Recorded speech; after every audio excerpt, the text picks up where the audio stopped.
పార్వతీపురం మన్యం జిల్లా కొమరాడ మండలం అంటివలసలో విజృంభిస్తున్న విషజ్వరాలు. గత 4-5 రోజులుగా అదుపులోకి రాని విషజ్వరాలు. పార్వతీపురం జిల్లా కేంద్ర ఆసుపత్రిలో చికిత్స పొందుతున్న అంటివలస గ్రామస్తులు. 40 మందికి పైగా జ్వరం బారిన పడిన అనుస్తులు. పారిశుద్ధ్య లోపం కారణంగా విషజ్వరాలు ప్రబలిస్తున్నట్లు వ్యక్తం చేస్తున్న గ్రామస్తులు.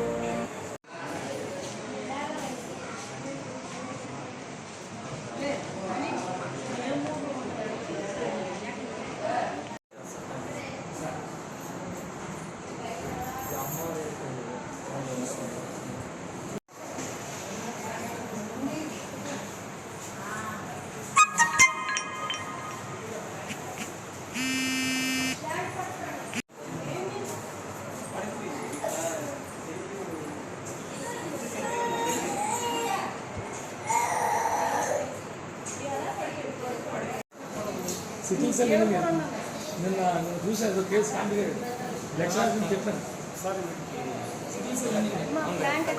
ఒక్కసారిగా మారి వర్షాలు ఎక్కువగా పడడం వల్ల ఎక్కడ పడితే అక్కడ వాటర్ స్టాగ్నెంట్ అయిపోవడం వీటి కారణాల వల్ల మలేరియా కేసులు కొంచెం పెరిగాయి. గతంలో కంటే గతంలో అసలు ఉండేవి కాదు. ఈ మధ్యన మాత్రం మలేరియా కేసులు కొంచెం పెరిగాయి. వైరల్ ఫీవర్స్ చాలా ఎక్కువగా ఉన్నాయి. హై ఫీవర్, స్కిన్ ర్యాష్ ఇలాంటివి ఏవైనా ఉంటే మాత్రం వెంటనే హాస్పిటల్కి తీసుకుని రావాలి.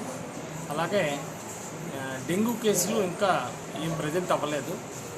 బట్ కొన్ని వైరల్ ఫీవర్స్లో ప్లేట్లెట్స్ కొద్దిగా తగ్గినా సరేనో ఈ మామూలు